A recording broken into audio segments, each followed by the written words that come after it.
საოკუპაციო საზღვრის მიღმა დარჩენილ საფლავებს ქართული მხარის მიერ კონტროლირება ტერიტორიაზე მცხოვრები მოსახლეობა ვერცხელს ვერ მოინახულებს.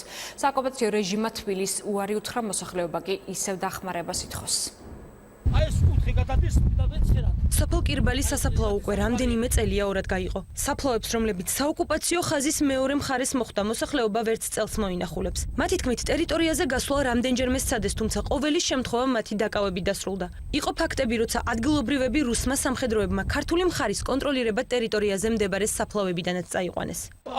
ახლოვდება გვინდა რომ გადავიდეთ თუ მოვიდნენ და რაღაც დაგვინახეთ წავიყვანენ. ნახევარი არის სიმათი, სანოცავამდე ხევი ჩამოვდევს იქამდე არის, იქამდე საშიშია. მაგ ადგილებში გვიჭერენ ხოლმე უფრო სწორად, რას უყოლას ვინც დავდივართ.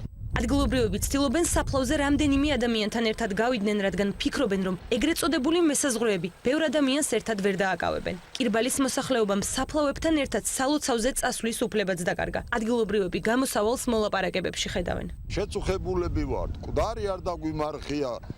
შიშით გაგვიტანია, ტყეში ვერ გავდივართ, წყალი დაგვიწვიტეს, წყალი ჩვენ არა გვაქვს.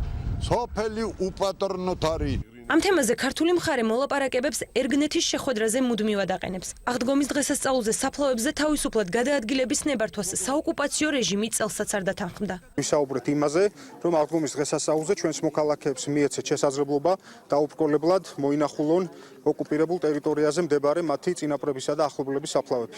ხურვალეთი, კირბალი, ერგნეთი, დვანი, ზემონიქოზი. ეს იმ სოფლების არასრული ჩამონათვალია, რომელიც საოკუპაციო ხაზის გასწვრივ მდებარეობს და მოსახლეობას საფლავებზე გასვლას ვერ ახერხებს.